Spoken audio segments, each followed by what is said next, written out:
Келесі тапсырма ол тыңдау және музыканы жазу дағдыларына бойынша құралған. Таблицаға назар аударсаңыздар, оқу мақсаты шығармашылық жұмысты орындау үшін музыкалық және музыкалық емес құралдардың кең спектрін қолданып, әртүрлі стиль мен жанрда музыканы импровизациялау және шығару болып саналады. Бұл тапсырма жоғары деңгей дағдыларына бағытталған. Ал енді, құрметті әріптестер, енді осы теорияны тәжірибеде жүзінде көрейік. Жақсы балалар, бірінші тапсырманы біз орындадық, енді екінші тапсырма. Кез келген 30 секундтық фильм үзіндісін таңдаңыздар. Және де Audacity немесе Soundation бағдарламаларын пайдаланып, таңдалған фильмге саундтрек жасаңыздар. Балалар, саундтрек дегеніміз не? Ол дыбыс. Дыбысты сүйемелдеу, Жақсы. Енді ноутбуктарыңызды қолданып, сіздер бір фильмді таңдаңыздар. Оны таңдап болғаннан кейін бағдарламаларын пайдаланып, саундтрек жасаңыздар. Жақсы ма? Ал бастаңыздар.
Тапсырмаға келсек, оқушылар кез келген 30 секундтық фильм үзіндісін таңдап, Audacity немесе Soundation бағдарламаларын пайдаланып, таңдаған фильмге саундтрек жасау болды.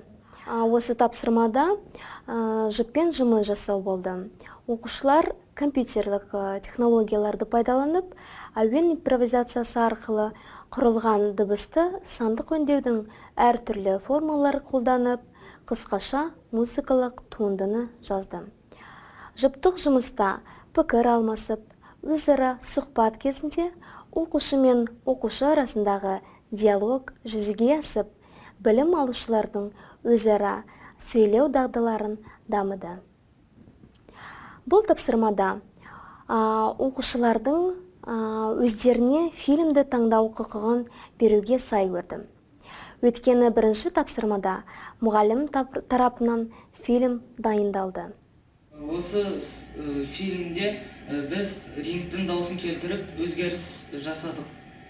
Және де осы фильмге ол сай келіп тұр. Choose your destiny. Flawless victory. Choose your destiny. Flawless victory.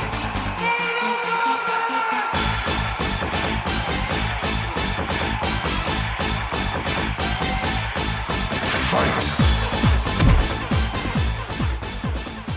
Оқушылар бұл жұмысты жақсы атқарды. Дескрипторларға сай болып, бірлесіп жұмыс істей алды. Және шешім қабылдай алғанда фильмге музыканы таңдап жаза білді. Жақсы, енді жұп Осы топты бағалаңыз. Біздің ойымызша фильмнің жақсы жақтары бұл осы әуеннің фильмге сай келуі, бірақ та тағы да жетілдіру жолдары да бар. Қандай? Көбірек дыбыстарды, яғни әрбір бөлігіне дейін оны талдап, тағы да кішкене дыбыстар қосу керек. Яғни қосымша тағы музыканы қосып, дыбыстарды, сонымен фильм қызықтырақ болады. Жақсы, рахмет, отырыңыздар. Бағалау әдісіне келсек, оқушылар шығармашылық жұмыстарының жақсы жақтары мен жетілдіру жолдарын таблицаның толтырып, өз пікірлерін білдірді. Осындай бағалау әдісі оқушыларға сыныптастарының жұмыстарын сынау емес, керісінше жақсы жаққа бағыттау, жетілдіру жолдарын ұсыну арқылы кері байланыс берілді. Келесі тапсырма ол тыңдау және импровизация дағдылары бойынша құрылған. Таблицаға назар аударыңыздар. Оқу мақсатына келсек, музыканттар, аспаптар ойнағанда, ән айтқан кезде, олардың композицияларды шығару және импровизациялау кезіндегі әр түрлі рөлдердің және жеке ансамбльдік орындауда өзінің рөлін сезіну. Бұл тапсырмада жоғары деңгей дағдыларына бағытталған. Ал енді тәжірибе жүзінде көрейік. Үшінші тапсырмаға келсек, сіздер қысқа анимацияны таңдайсыздар, кез келген анимацияны. Сосын дыбыстық сүйемелдеу, мысалы күнделікті міндеттерді қолданған, мысалы есікті жапқан кезде сіздер оны дауыстап, қолмен шапалақ немесе кітаппен жабу деген қимылдарды жасап, сіздер осы анимацияға немесе фильмге импровизация жасайсыздар. Яғни дыбыстық немесе музыкалық импровизация. Сұрақтарыңыз бар ма? Жоқ. Тапсырма түсінікті ма? Жақсы. Енді анимацияны таңдаңыздар.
Үшінші тапсырмаға келсек, қысқа анимация үзіндісіне дыбыстық сүйемелдеу, күнделікті міндеттерді, мысалы, есіктің жабылуын жеткізу үшін кітапты жабу деген қимылдарды музыкалық аспаптар немесе қолда бар материалдар көмегімен музыкалық және дыбыстық сүйемелдеу жасап және импровизациялау.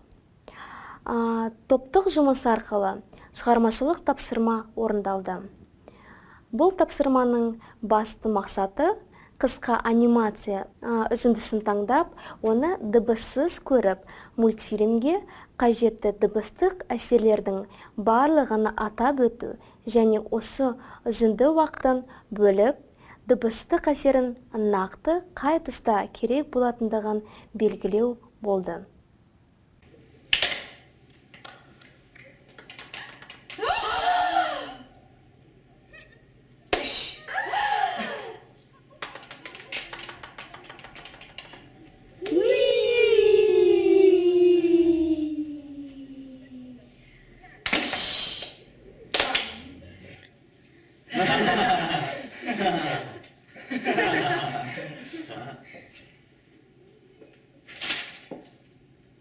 On Thanksgiving Day, my little nephew and I dressed up as the pilgrims.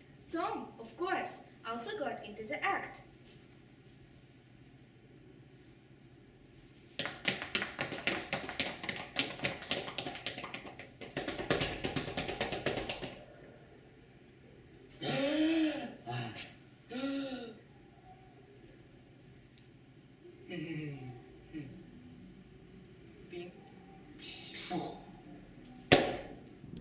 Оқушылар шығармашылық тапсырманы орындау барысында олар өз дауыстарымен қолда бар құрал жабдықтарды, материалдарды пайдалана отырып, анимацияға сүйемелдеу жасап импровизация болды. Бұл тапсырма арқылы оқушылар ақылдасу мен келісу жүргізу дағдыларын дамытты. Әр топ мүшелеріне рөлдерді бөліп, әр оқушының өзінің рөлін сезініп, оны лайықты орындауды, ұжыммен шешім қабылдау және бірлесіп жұмысты істеуді үйренді. Осы топта жалпы жұмысы жақсы болды, және топтың әр мүшесі өз міндетін тиянақты атқара алды. Және қысқа анимацияға музыкалық сүйемелдеу жасады. Бірақ та кейбір топтың мүшелері соншалықты белсенділік көрсетпеді. Қандай баға? Біздің тобымыздың ойынша максималды балл қоюға болады. Максималды балл. Жақсы, рахмет балалар. Тапсырманы бастамас бұрын оқушылар дескрипторларға сай жұмысты атқарды. Дескрипторларға келетін болсақ, музыкалық сүйемелдеу жасау барысында дыбыстық сүйемелдеу немесе күнделікті міндеттерді қолдана алады. Музыкалық сүйемелдеу жасау барысында музыкалық аспаптарды немесе қолда бар материалдарды қолдана алады. Тапсырманы орындау барысында креативті образдық шешімдер қабылдай алады. Топтың әр мүшесі өз міндетін тиянақты атқара алады. Қысқа анимацияға музыкалық сүйемелдеу жасай алады. Дыбыстық және музыкалық сүйемелдеу анимацияның идеясы мен сюжетін аша алады. Сынып алдында дыбыстық және музыкалық сүйемелдеуді орындай алады деген дескрипторларға сай өз жұмыстарын жасады. Құрметті әріптестер, сіздер байқауларыңызша музыка пәні ол өнер шығармашылық пән болып саналады. Сондықтан да қалыптастырушы бағалау тапсырмасын өткізген кезде оқушылардың білімдері мен түсінігін тексеріп қана қоймай, шығармашылық, креативтілік және музыканы тыңдау, жазу және импровизациялау тәрізді дағдыларды арттыру және дамытуға назар аударыңыздар. Бүгінгі семинар сіздер үшін өте пайдалы және жағымды әсер қалдырғаныма үміттенемін. Назарларыңызға рахмет.